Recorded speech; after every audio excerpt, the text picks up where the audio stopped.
Graça e paz, povo de Deus, estamos chegando para mais uma edição desse canal. Nós estamos hoje na mesa messiânica com o tema O Profeta Isaías. Vamos ver o que a Bíblia fala acerca desse profeta. Estamos hoje aqui com a presença ilustre do nosso irmão Samuel Brito. A paz, Samuel, tudo bem? Paz, povo de Deus, motivo de muita alegria estarmos aqui novamente. E hoje estaremos decorrendo sobre um dos profetas mais importantes da Bíblia, na minha humilde opinião. Que maravilha! Olha, pessoal, nós vamos falar um pouquinho sobre o nosso novo formato do canal. Quinta-feira passada nós não tivemos a nossa programação. A partir do dia 25 nós teremos um novo formato no canal. Então, nós estamos em adaptações, é claro. Precisamos rever algumas coisas juntamente com o Samuel. E aí nós, a partir do dia 25, nós teremos um convidado especial. Teremos um novo formato e tal.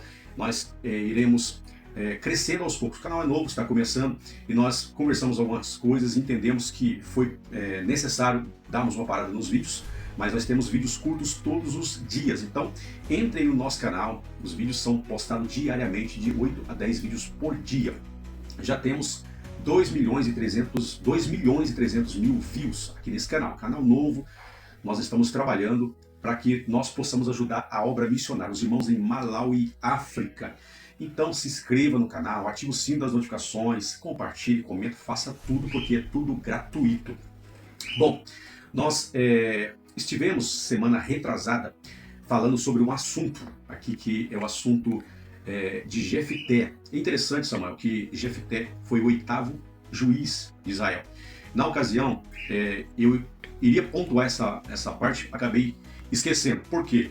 Porque para os judeus, e os números têm uma importância para os judeus, como por exemplo, número 12 para os judeus, ele representa as 12 tribos de Israel. Número 11 é o número da incompletude, ou seja, o número do desacerto. Número 10 é o número da completude, do acerto. Número 9 é o número da ingratidão. Número 8 é o número do valente, que foi o 8º rei de Israel, que é o número 8, o número do valente, o número da prosperidade. Número 7 é o número da plenitude, da perfeição, o número de Deus. Número 6 é o número do homem. Número 5 é o número da graça. Número 4 é o número da terra, os 4 cantos da terra. Número 3 é o número da Trindade, Pai, Filho e Espírito Santo. Número 2 é o número do unigênito, Jesus. Número 1 é o número do universo, o número do mundo. Então, como a gente falou sobre o 8º rei de Israel, era importante a gente pontuar isso aqui hoje. E na semana passada tivemos aí um quadro com a nossa irmã Thaís sobre honra e lealdade. Se você não assistiu, assista, gente, porque olha, é um tema incrível que traz edificação, maturidade, mudança de caráter, mudança de vida nas nossas vidas, né? E também, além do vídeo, Samuel, tem os cortes também que nós postamos lá, aqui no nosso canal do YouTube, né? Hoje nós temos o tema sobre o profeta Isaías na mesa messiânica. Vamos discorrer um pouquinho, Samuel, acerca de Isaías, acerca desse profeta tão importante na Bíblia para as nossas vidas. Ele é aquele que foi o profeta que mais se aproxima do Messias, que mais converge, que mais fala acerca de Jesus, aquele que haveria de vir 700 e poucos anos ainda antes de Jesus chegar na terra. Então Samuel vai estar também discorrendo conosco, mas é interessante, Samuel, antes que eu passe a palavra para você, que Isaías, nós entendemos que ele é muito, como eu falei, converge com Cristo, converge com Jesus. Ele se aproxima muito no sentido bíblico, no compêndio de revelação. Por quê? A Bíblia possui 66 livros. Te lembra uma coisa? Isaías tem 66 capítulos. A Bíblia tem 66 livros, sendo 39 da Antiga Aliança e 27 da Nova Aliança. Sendo que Isaías, ele tem o divisor de águas. 39 capítulos atrás fala de um Israel. E 27 capítulos à frente fala de um novo Israel. Se nós formos discorrer, é interessante nós pontuarmos isso. Por quê? Quando nós lemos... Samuel, você me presta a Bíblia rapidinho? Com certeza, antes que você comente aqui. Olha só, gente. Só para a gente entender um pouquinho sobre isso, nós vamos ler o seguinte, ó. Se nós lermos aqui, sendo que os 39 capítulos anteriores falam de um Israel escravo, um Israel abatido, um Israel que estava sempre errando. Agora, nos 27 capítulos à frente fala de um novo Israel. Um Israel curado, um Israel sarado, um Israel restaurado. Porque se você for analisar, como por exemplo aqui, Samuel, se você ler os capítulos atrás, você vai entender o que eu vou ler aqui e mostrar para vocês. Ai dos filhos rebeldes, diz o Senhor, que tomam conselho, mas não de mim. Então, era um tempo da lei, era um tempo que Israel vivia ausente de Deus. No capítulo 31, ai dos que desce ao Egito a buscar socorro, esses tribam em cavalos. Ai de ti, ai de ti, ai de ti que saqueias que não fosse saqueado. Ai de ti. Era um tempo diferente. Mas quando chega no capítulo de número 40, que é um novo Israel, que há uma mudança, consolai o meu povo, diz o vosso Deus, falai benignamente a Jerusalém e bradai-lhe que a sua malícia é acabada. Então, novo Israel. Perceba que já houve uma mudança. Isaías capítulo 60, por exemplo, olha como vai mudando as coisas. Isaías capítulo de número 60 vai dizer o seguinte: levanta-te, resplandece, porque já vem a luz do Senhor e a glória do Senhor vai descendo sobre ti. Então é um novo Israel, é um novo contexto. A Bíblia tem 66 livros, 39 da Antiga Aliança e 27 da Nova Aliança. Isaías tem 66 capítulos, 39 da Antiga, de um Israel velho, e 27 capítulos de um novo Israel. Então leia depois, que é importante, Samuel, a gente entender como a Bíblia, ela há 700 anos atrás, ela já revelava uma mudança de comportamento, uma mudança de caráter. Não é isso, Samuel? Graças a Deus. O livro de Isaías, ele é um resumo do que é a Bíblia. Algumas pessoas perguntam para mim como ler a Bíblia. Eu sempre falo assim, ó, começa no livro de João, que é o livro que fala especificamente da pessoa de Jesus. Depois você vai para o livro de Isaías, que é um resumo da Bíblia por completo. E depois disso, a gente discorre a Bíblia por completo. Por quê? Quando a gente conhece a história de João e coloca nela a história de Isaías, ou as histórias narradas nesses dois livros, eles juntos convergem para o mesmo ponto, que é a antiga e a nova aliança em Cristo. O que passamos na antiga aliança quando nós não conhecíamos Cristo e como se resume todas as coisas em Cristo. Sim, é um divisor de águas, né? O livro de Isaías, ele se aproxima do Messias, ele se aproxima daquilo que viria a acontecer já há 700 anos depois. É um novo modelo de Cristo, é um novo modelo de Israel, é um Cristo que Isaías está apresentando, que traria uma mudança em Israel. Então, vamos discorrer para que nós possamos entender, para que nós possamos esclarecer os nossos ouvintes. Tem algum texto aí em Isaías que tipifica, que mostra Jesus? O que não falta são textos que mostram Jesus no livro de Isaías, né? Eu digo que é o livro que mais fala de Jesus fora os evangelhos. Sim. E interessante que antes da gente passar para Isaías, eu gostaria de antes dar um passinho para trás, ou melhor, para frente na Bíblia. Mas o que acontece? Hoje nós fomos chamados para falar sobre a mesa messiânica, e eu gostaria de conversar, né, sobre isso, começando lá em Amós, capítulo 3, versículo 7. Eu puxo esse versículo porque é o primordial para qualquer profecia da Bíblia, independente se falarmos só das profecias de Isaías ou qualquer outra profecia. O versículo 7 de Amós 3 diz: certamente o Senhor Jeová não fará coisa alguma, sem ter revelado seus segredos aos seus servos, os profetas. Então aqui nós já podemos dizer que Isaías foi um instrumento de Deus que trouxe para nós um prenúncio do que era Cristo. E eu já gostaria de dizer como que ele fala isso. Você me perguntou em alguma tipologia. Sim. Eu gostaria de deixar um versículo que fala diretamente, sem precisar nem tipificar. Sim. Tipologia é o que não falta no livro de Isaías, mas tem um versículo que me chama muita atenção. Em Isaías capítulo 7, o verso 14, diz assim: portanto, o mesmo Senhor dará um sinal. Esse Senhor é Deus. Eis que a virgem conceberá e dará à luz um filho, e chamará o seu nome Emanuel. Pode dizer para nós o que significa Emanuel, José? Deus conosco. A palavra Emanuel, na sua totalidade, na sua semântica, ela tem 3 junções. A palavra em é homem, man é barro, el é Deus, em ordem decrescente. É Deus dentro do homem. Então Isaías já estava falando isso há 700 anos atrás. Graças Deus se encarnaria dentro do homem e viria aqui para a terra para sofrer, para que nós tivéssemos uma mudança. Maravilha. Como foi dito, né, em Isaías 7,14 fala que o Senhor dará o sinal, que a virgem dará à luz a um filho. E olha o que fala lá em Mateus 1, o versículo 21. E dará à luz um filho, e chamarás o seu nome Jesus, porque ele salvará o seu povo dos seus pecados.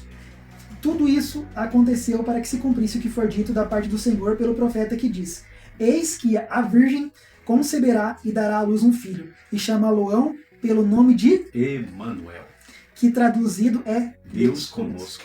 Graças a Deus. Então aqui nós já podemos dizer, Jesus já tinha sido apresentado ao mundo muito antes de ser conhecido, 700 anos antes. 700 anos atrás. Eu estava pensando esses dias, José, Sim. entre a profecia e o cumprimento, a gente vê mais do que a história de todo o Brasil. Porque o Brasil tem 525 anos de descobrimento. Sim. Imagina, tem mais do que toda a história brasileira entre a profecia e o cumprimento antes do dela. acontecimento. Mas essa profecia ela foi dita muito antes. Muito antes. Sim. Se a gente for lá para Gênesis, o primeiro livro da Bíblia, conceberá e dará à luz um filho, e chamá-lo-ão pelo nome de Emanuel, que traduzido é Deus conosco. Graças a Deus. Então aqui nós já podemos dizer, Jesus já tinha sido apresentado ao mundo muito antes de ser conhecido, 700 anos antes. 700 anos atrás. Eu estava pensando esses dias, José, Sim. entre a profecia e o cumprimento, a gente vê mais do que a história de todo o Brasil. Porque o Brasil tem 525 anos de descobrimento. Sim. Imagina, tem mais do que toda a história brasileira entre a profecia antes, e o cumprimento antes do dela. acontecimento. Mas essa profecia ela foi dita muito antes. Muito antes. Sim. Se a gente for lá para Gênesis, o primeiro livro da Bíblia, Sim. nós vamos ver aqui, ó, Gênesis 3,15. Porém, inimizade entre ti e a mulher, e entre a tua semente e a semente da mulher. Esta te ferirá a cabeça e tu lhe ferirás o calcanhar. Aqui está dizendo sobre a própria pessoa de Jesus Cristo. Sim. Muito antes de ser revelado qualquer coisa sobre ele, já tinha uma profecia de que teria o filho de uma mulher. Olha que interessante, não fala para o homem, fala só para a mulher, a semente da mulher. Por quê? Jesus não tinha semente de homem. A mulher virgem não tinha sido tocada por um homem. Ela foi concebida do Espírito Santo de Deus. A semente da mulher pisaria a cabeça da serpente. Esmagaria o diabo que no dia do juízo final, quando Jesus finalmente derrotar por completo o inimigo, ele ferirá a cabeça da serpente de uma vez por todas. Nunca mais teremos problemas nenhum com o nosso adversário. E a semente da mulher seria ferida pelo calcanhar, que é a crucificação de Cristo. Uma vitória pequena, comparada ao tamanho da vitória de Jesus sobre o nosso inimigo. É como comparar um pequeno ferimento no calcanhar comparado à destruição da cabeça, alguém pisar a cabeça. Essa é uma tipologia que nós fazemos da existência de Jesus lá em Gênesis 3. E só que a gente falou aqui da profecia da Virgem concebendo, e aqui nós vamos para Isaías 9, o versículo 6. Para mim, é o versículo mais lindo da Bíblia por inteiro. Diz assim, ó, porque um menino nos nasceu, um filho se nos deu, e o principado está sobre os seus ombros, e se chamará o seu nome, Maravilhoso, Conselheiro, Deus Forte, Pai da Eternidade e Príncipe da Paz. Aqui está falando de Jesus, do menino que nasceu de uma mulher virgem, concebido pelo próprio Espírito Santo, que carregou sobre o seu ombro o principado. A Bíblia nos fala que Jesus teve que carregar a cruz pela via dolorosa. Eu acho interessante falar disso. O profeta Isaías já tinha dito aqui no versículo 6, no capítulo 9, que ele carregaria sobre os ombros os nossos principados, as potestades, ele carregaria toda a nossa maldade. E a gente continua falando de Isaías, e ele sempre vai falar sobre Jesus. E o mais interessante é que lá em Salmos, no Cântico 22, tem uma tipologia de Cristo, sabia? Tem um Salmo 22? Que é justamente falado agora, pouco depois da via dolorosa que a gente acabou de falar. Diz assim, ó, Deus meu, por que me desamparastes? E isso me lembra diretamente do que diz lá no livro de Mateus, no capítulo 27, no versículo 46. E perto da hora nona, exclamou Jesus em alta voz, dizendo, Eli, Eli, lama sabachthani, isto é, Deus meu, por que me desamparaste? Neste momento em que Jesus, como já tinha sido dito em Isaías 9:6, ele carregava sobre si as nossas iniquidades, e ele, olhando para o céu, eu imagino Jesus vendo o céu fechado, ou os céus abertos talvez, mas Deus de costas para ele, porque Deus, ele é perfeito, e Jesus carregava sobre si todos os nossos pecados. Então naquele momento estava sobre Jesus toda a iniquidade. Ele não era pecador, mas estava sobre ele esses pecados. E Deus não pode estar perto do pecado. Logo, Deus não podia estar junto com Jesus. Jesus carregou sozinho todo esse fardo.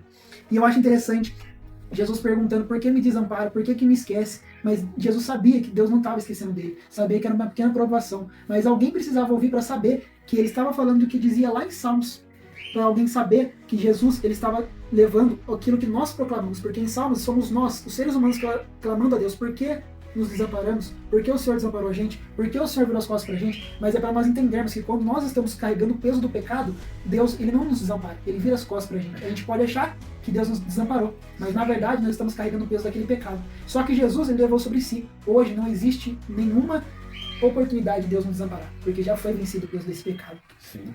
E vamos voltar para Isaías, né, porque tem muita coisa para falar. Sim. Lá em Isaías 53, agora nós vamos entrar na parte, como o irmão disse, o irmão Josiel, que já representa o Novo Testamento da Bíblia. Sim.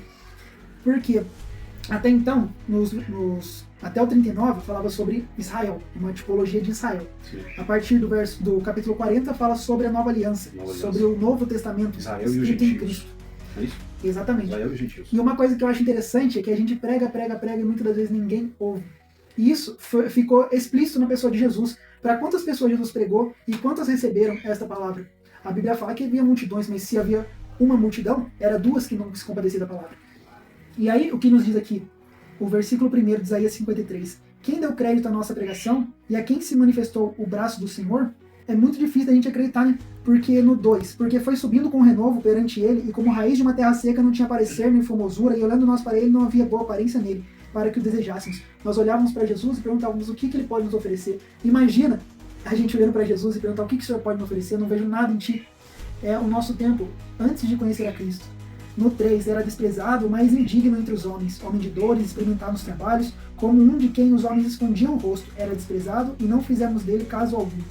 Quando Cristo estava carregando sobre si as nossas dores, naquela via dolorosa, as pessoas olhavam para ele e desprezavam, viravam o rosto. Nós, quando nós pecamos, quando nós não estamos na presença de Deus, nós viramos o rosto para Cristo. Mas mesmo assim ele continua. Olha o versículo 4. Verdadeiramente ele tomou sobre si as nossas enfermidades e as nossas dores levou sobre si. E nós reputávamos por aflito, ferido de Deus e oprimido. Olha que interessante. Ele levou o que era nosso, nós colocamos a culpa com Deus. Como se Deus fosse culpado de ele carregar o nosso pecado. Mas ele foi ferido por causa das nossas transgressões. Está confirmando por nós. Isso é algo que não tinha acontecido ainda. Exatamente. Ele é tanto messiânico que ele estava falando de uma profecia há 700 anos atrás que ele já era desprezado e mais indigno entre os homens. Homem de dores, experimentado em trabalho. Ou seja, Isaías estava profetizando algo que ainda não havia acontecido. Isaías, quando profetizava para aquele povo de Israel, ele estava profetizando algo que era o que vinha acontecendo em Israel. Isaías estava falando de algo que não havia acontecido há 700 e poucos anos atrás. Exatamente. 700 anos antes ele estava profetizando. E olha as características do texto de Isaías 53, a riqueza de detalhes. Eu vou resumir. Você em casa, pega a sua Bíblia nesse momento e começa a destrinchar comigo os versículos. Vai anotando um a um, anota o que nós vamos falar agora, porque é muito importante. No capítulo 53, o verso 1 fala especificamente sobre a nossa pregação, sobre o próprio Isaías falando. Sabe por quê? Eu não sei se vocês sabiam, mas naquele tempo em Israel existia um tempo limite entre uma profecia ser dita e ela ser cumprida. Não poderia passar mais do que alguns anos. Alguns historiadores vão falar que eram 7 anos que deveria ter entre a profecia e o cumprimento dela. E Isaías multiplicou isso por 100, foram 700 anos depois. Sim. Então ele já estava predizendo que essa pregação dele não iria ter crédito. Quem deu crédito à nossa pregação? Ele já estava testificando que viria depois de muito tempo. E o que eu acho interessante, que se a gente trazer para os dias de hoje, desde da ressurreição e da ascensão de Cristo, nós temos pregado que ele vai voltar. São mais de 2000 anos que a gente prega, a gente está convicto nisso. E quem dá crédito a essa nossa pregação? A Bíblia nos fala que nos últimos dias as pessoas vão se afastar de nós. Então, o versículo 1 fala sobre essa falta de crédito que nós recebemos, mas continue pregando essa palavra de Deus, porque ele vai voltar, em nome de Jesus Cristo eu creio. O versículo 2 e 3 fala sobre o desprezo que havia na pessoa de Jesus. Nós virávamos o rosto para ele, nós jogamos ele como se fosse culpado de Deus, dos nossos pecados. Os versículos 4 e 5, ele já vem com um novo olhar sobre a parte da remissão do pecado, sobre a crucificação em si e o peso dela, a remissão dos pecados. O versículo 7... O versículo 6 fala sobre como nós vivíamos a nossa vida do jeito que nós queríamos, andávamos desragados. O versículo 7 volta a falar sobre a crucificação e como foi, exatamente em detalhes, a riqueza de detalhes sobre a crucificação. Vai falar que ele foi oprimido pelas nossas transgressões, ele foi afligido. E um detalhe que eu acho muito importante, Cristo não abriu a boca. E ele prediz aqui como a ovelha muda foi levada ao matadouro. Imagina, ele sabendo que ele não tinha pecado nenhum, que ele não era culpado do que estava sendo julgado, que ele não tinha dever nenhum, porque ele era Deus. Qual que é o dever dele conosco? Ele já nos deu a vida. O que mais que nós poderíamos exigir dele? E ele se fez o remissor das nossas almas, ele morreu por nós, para que hoje nós pudéssemos viver. continuando, se a gente for reparar, eu falei até o 7, mas se a gente reparar do 1 ao 8, ele vai falar sobre os últimos momentos da vida de Jesus, sobre a via dolorosa, como nós falamos anteriormente. E o versículo 8 e o 9 vai falar sobre a morte e a sepultura de Jesus, sobre como foi colocado. A gente sabe que quando Jesus morreu, o seu corpo era para ter sido enterrado como um indigente. Ah, se não fosse José de Arimateia para comprar uma sepultura para Cristo, ele seria jogado em qualquer canto.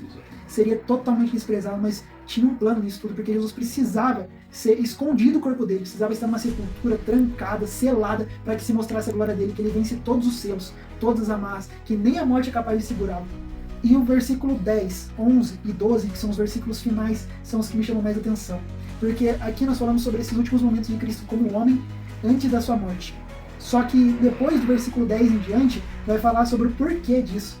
O plano de Deus para a salvação do mundo e para a remissão dos nossos pecados. O próprio Deus se agradou em moê-lo. Não porque Deus queria fazer maldade com o homem, com o seu próprio filho, mas porque Deus sabia que a morte do seu filho traria vida a toda a humanidade. Ele se agradou em moê-lo porque o sacrifício através de um cordeiro, através de 2 pombinhas, qualquer sacrifício era inútil, era ineficaz.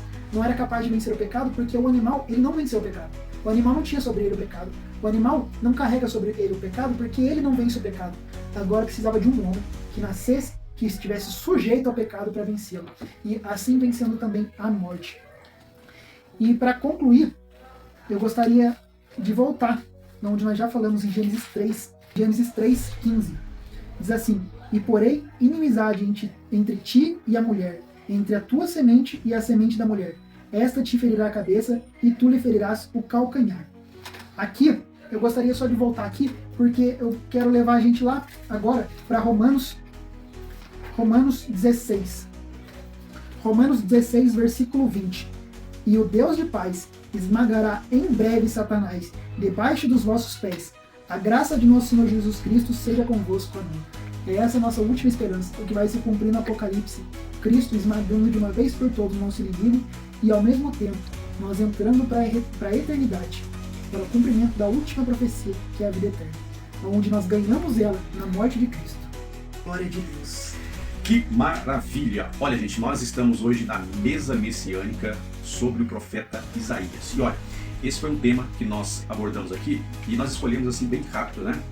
O Samuel, nós estávamos conversando e aí o Samuel ligou para mim e falou: ó, vamos gravar hoje? Nós estamos aqui e, né, ele até esqueceu, né, as suas anotações, mas já discorreu a Bíblia toda aí, então acredito que tenha trazido edificação para a sua vida, para que você possa embasar a sua vida e os seus conhecimentos através da palavra de Deus. Nós estaremos a partir do dia 25 com um novo vídeo e nós seguiremos todas as semanas, quinta-feira, com um novo vídeo. Então, peço que vocês tenham paciência até o dia 25, porque hoje nós estamos gravando em um dia diferente, né? Hoje é domingo, mas a partir do dia 25 nós teremos um novo formato do nosso canal, dos nossos programas, que seguiremos em nome de Jesus com convidados, ou até mesmo o Samuel e eu junto, para que nós possamos discorrer a Bíblia. Esse é o canal de teologia, é um canal que nós estamos propagando o Evangelho para que nós possamos ajudar a obra missionários irmãos em Malawi e África. Então eu te peço que você se inscreva no canal, é gratuito, se inscreva, deixa o like, compartilha, comenta, porque é tudo gratuito, gente. Fazendo assim você nos ajuda. Se inscreva também no canal José Alfrodo, que é um canal também que faz parte da obra missionária. Se inscreva também no canal Samuel Brito, que é um canal, um novo canal do Samuel Brito, vou deixar na tela para vocês aqui. Pessoal, vamos ficando por aqui. Dia 25 estaremos de volta e falaremos também desse livro, tá?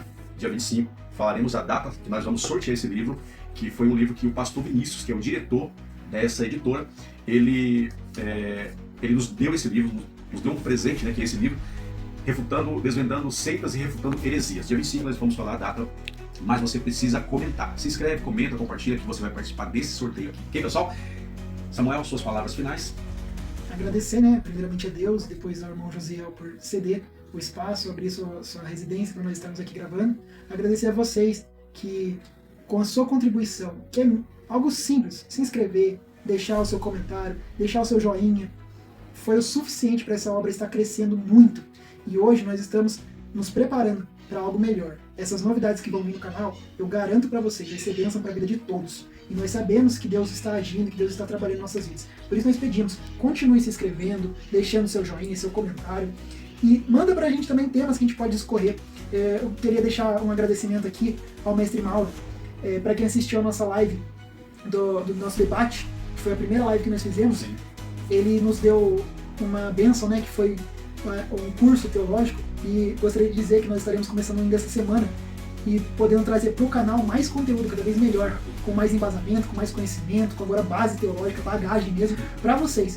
Eu coloquei no meu coração que tudo que eu aprender nesse curso, eu vou estar distribuindo para vocês aqui no canal. É claro que eu não vou poder dar um diploma, não vou poder dar um certificado, não cabe a mim isso, mas eu vou poder dar todo esse conteúdo para vocês, que para mim, Deus me deu de graça. A Bíblia fala que de graça nós recebemos, de graça também damos, para a glória de Deus. É isso, se inscreva no canal, deixa o like, se inscreve no canal DC Samuel Brito, vai no Instagram, no Facebook, estaremos lá, manda mensagem pra gente, manda temas que nós estaremos discorrendo para a glória de Deus. Chegamos ao final de mais uma programação. Quero agradecer a todos vocês que ficaram conosco até agora. Compartilhe, gente, esse vídeo. O canal é novo, mas nós estamos já com 2.300, se eu não me engano, 2.300 inscritos ou mais.